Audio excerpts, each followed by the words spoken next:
And what is Centrotherm to you? Manufacturing company. That's it? Polypropylene in a flue light. They're excellent. Centrotherm presents Heated Conversation.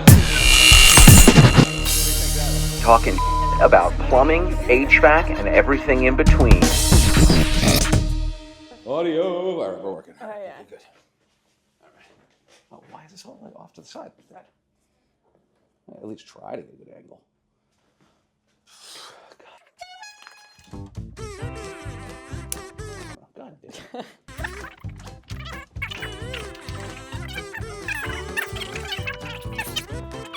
Evangeline DeAngelis. Hello. Welcome to the Blue Room. Thank you. Happy to be here. Yeah, it's our second time trying this out. The audio didn't work out last time, so wanted to redo it because your answers were spectacular. So quickly, you were the employee of the month for, was it September? I believe it was July. Was it really July Yeah. at this point? Oh, because we're 1 month behind. Yeah. So we just named the August one, or just named the Right. September one. Either way, you are joining an elite group of Centrotherm employees here, which number is only at around 5 or 6 at this point, because it's kind of a new program, as the employee of the month. And we'll leave off the month for now because it was a bit ago and we're just catching up on these podcasts now. So what is your title here? I'm the junior buyer at Centrotherm. At Centrotherm? Yeah. And what is Centrotherm to you? Manufacturing company. That's it? Polypropylene in a flue light. They're excellent. Yes, excellent. Excellent, that is correct. I always, Yeah. when people ask me what it is, I always say we're a plastics manufacturer because it's like the exactly. shorthand way of saying Yeah. kind of what we do, because we have Yeah, now we're extrusion. broadening, which is cool. Yeah, but we have injection, we will have injection molding, and we have, of course, thermoforming and extrusion, and all the hand tooling is all around plastic. So I say shorthand plastic. So you are a junior buyer for a plastics manufacturer.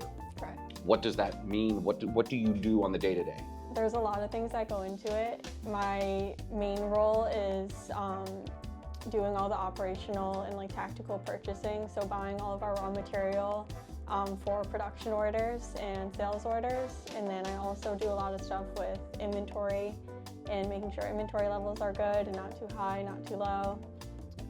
Safety stocks for purchased goods. So I think I know the answer, but you used a phrase, and I'd like you to explain Yeah. the difference between operational and tactical purchasing, because those are clearly two different things. Or I do like operation. That's how, so there's myself, the junior buyer, and then Gabriella, the senior buyer. Miss Riccio. Right, the Italian. Oh, Yeah. you guys got a little, Yeah, like a little little- Cosa Nostra over there in the Yeah, purchasing yeah. department. Yeah.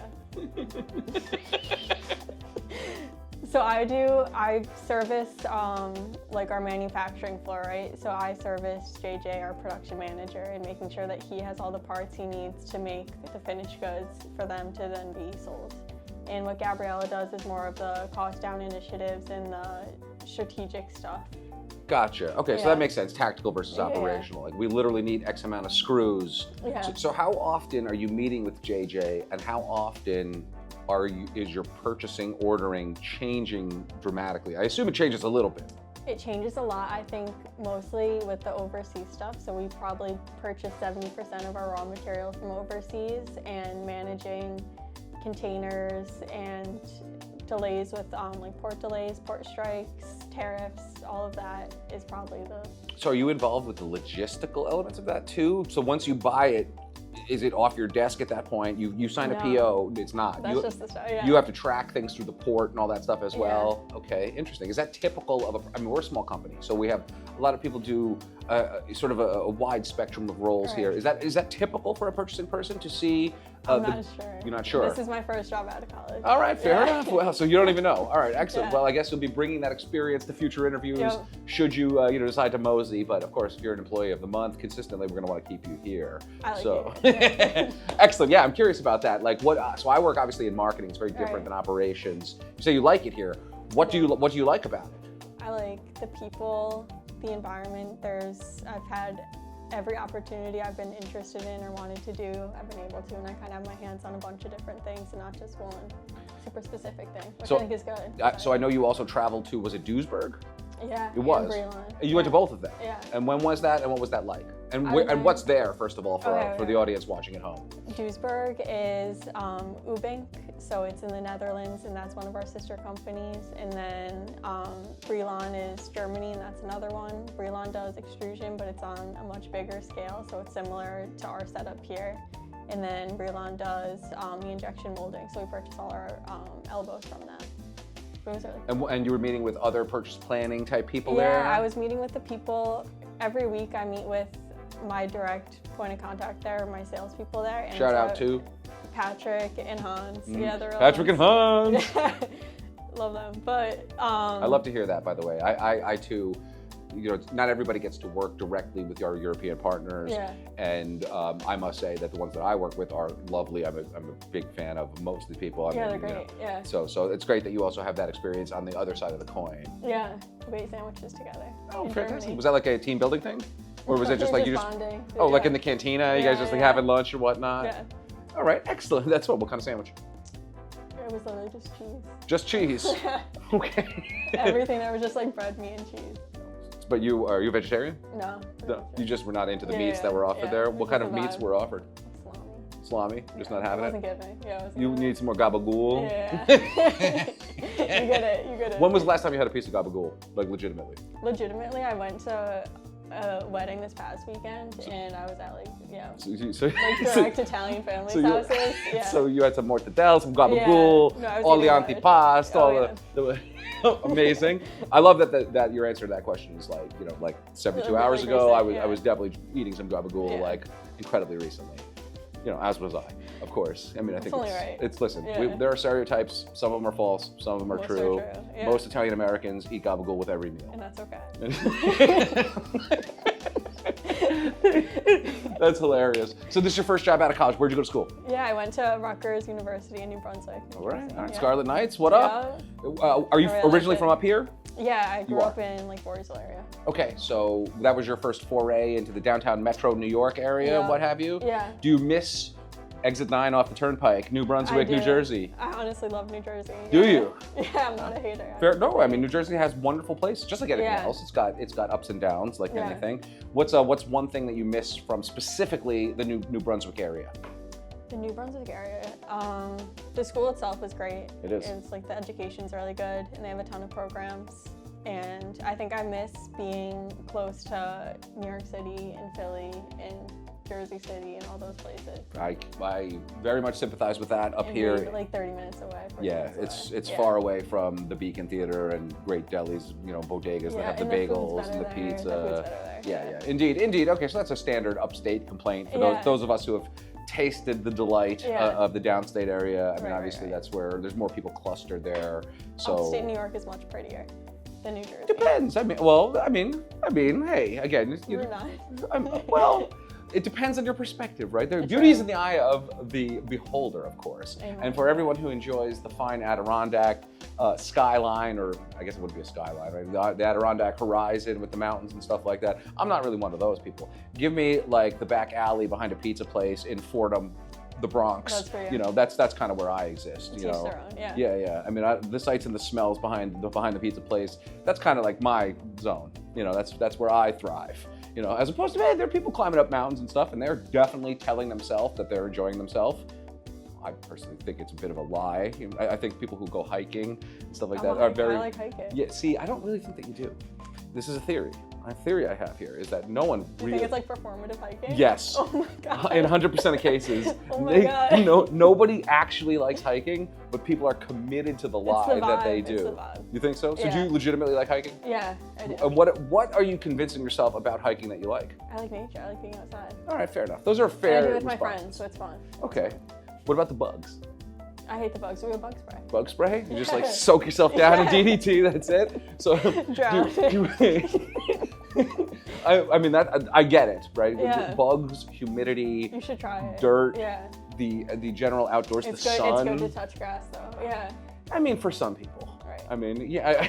I think that I probably am somebody who should touch a lot more grass, but I'm not committed to the lie that I need to be out on the mountains sweating with bugs everywhere and whatnot. I mean, it's a lot. It's overstimulating. It's just. But it's supposed to be the opposite. Walking, right? I mean, I'm gonna walk to the To lunchroom. Cantina. Yeah, exactly. We're gonna walk to where the donuts are. So okay, hiking, purchasing, and traveling the world. What else? Right. What else goes on in the DeAngelis world? I ride horses. I have a horse. I do that every day. Where do you stable this horse, and what's this character's name? The character's name is Ainsley. Ainsley. I've had her probably for like almost like 8 years now. Okay, so you've got a So bond. You're a bonded pair. Yeah, you could say so.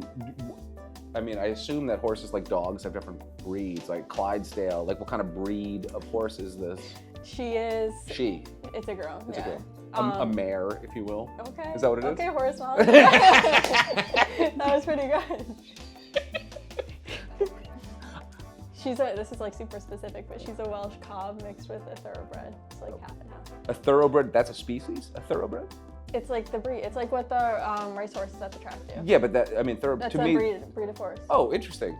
I had no idea. I sort of assumed that thoroughbred was more of like an adjective that describes the bloodline. But Like, they're like warm-blooded, or they're like hot-blooded, and then the Welsh cob is like cold-blooded because it's more of like a drafty horse. And when you cross them, you get like a warm blood, which is like elite ball for like horse knowledge.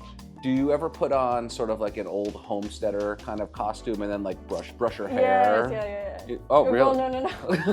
Like, I'm They'll, thinking like Little House on when the you, like, Prairie. You know? compete- No, you have the right vision. When you like compete, you have to wear like the colonial man. Like, Really? look, yeah. Do you have a photo of 'Cause it's yourself in super the formal. colonial outfit? Yeah, but I don't know if I can. Oh, I you don't gotta know. send that. That's it. I'm not posting this to anything unless we get colonial photos of you into this podcast. I don't know if I can drop that. But yeah. Well, you're gonna have to show me offline anyway, at least. So we'll have to see it. That is amazing. What does a colonial outfit consist of? You have like your hair in a hairnet, helmet on, collar shirt like up to here, jacket, pants, boots like up to here. So I'm gonna go talk to Bailey, Gloves. and we're gonna institute Colonial Fridays or something like that. And then, Well, I already have and- my outfit. Yeah, that's so, what I'm saying. yeah. But I'm gonna have her just send a newsletter just to one person, so they think that That's it's messed up. just you. That's messed You're gonna come in that day, and people No, are gonna be no. like, "Wait a second, there was no plastic pipes in the 1877 or whatever." So I guess what period is that costume really from? I said 1877, but like, Oh, I actually don't know. I have no clue like the Okay, history of interesting. it, but yeah. are they vintage your garments? No, they're new. They're new. Yeah. Like Gap horse rider, Yeah, kind of. Old Navy horse. They Where do you have, buy them like, from? There's like horse stores. Horse stores, But also- like brick and mortar or online. Both. Really? They have What- like chains. Do you, They like- have one in Latham. Do you go to the really? Yeah. Do you like go like everybody's like, I'm gonna head to the mall. You're just like, I'm gonna go over to the No, I'm gonna Colonial go over to the Horse. horse store. I'm gonna go to the Gap for Colonial Horse. The like best, if you want to get like the best stuff, you have to get it from like overseas, like the European stuff. Are they just And more like into Hermes this? makes it like if you want to get super bougie. Really? Yeah, and they make saddles. Do you have a No, Hermes no, saddle? no. Yeah. I just graduated. Do Here we they? go. So I mean, they literally like print the brand name on them. Like, it's, Yeah. Are there any other like? I mean, does Gucci have a competitive saddle? Does No, but there's, Balenciaga like- have a No, competitive that would be colonial hard. outfit? That's definitely. We gotta get W into this marketing. space here, W yeah. marketing, yeah. Do you have a trophy case at home of all the things that you've won, ribbons and things like Yeah, that? I You do. do. Okay. Will you share a photo of that, perhaps? Yeah, Okay. I Excellent. packed up most of it, but All right. yeah. So, okay. Well, we've taken up a lot of your time already here. We've covered a very wide-ranging thing. have. Do you have any advice for people coming out of college who, I mean, I'm guessing this is just sort of make it a little more serious again, kind Yeah. of as serious as I get.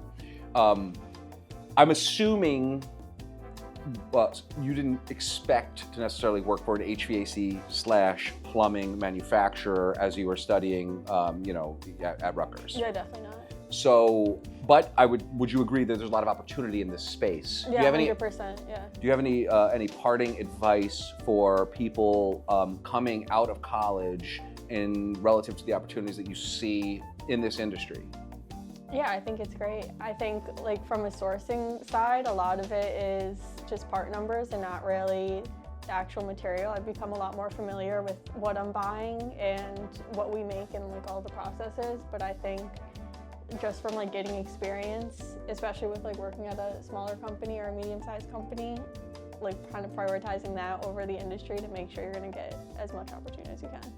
Excellent. Well, Evie, congratulations on Employee of the Month. Thank you so much. Thank you so much for galloping into the Blue Room here Thank you for having me. chatting with us about a wide-ranging series of topics. And I look forward to seeing what you wear in your colonial outfits, because I can't picture what that even looks like. So it's a look, yeah. I mean, Halloween's coming. If you could possibly wear that into the office, or you should really just come in on a random Tuesday, just be like, Just yo, this surprise is everyone. what's up. Like, I mean, I'm going riding after work.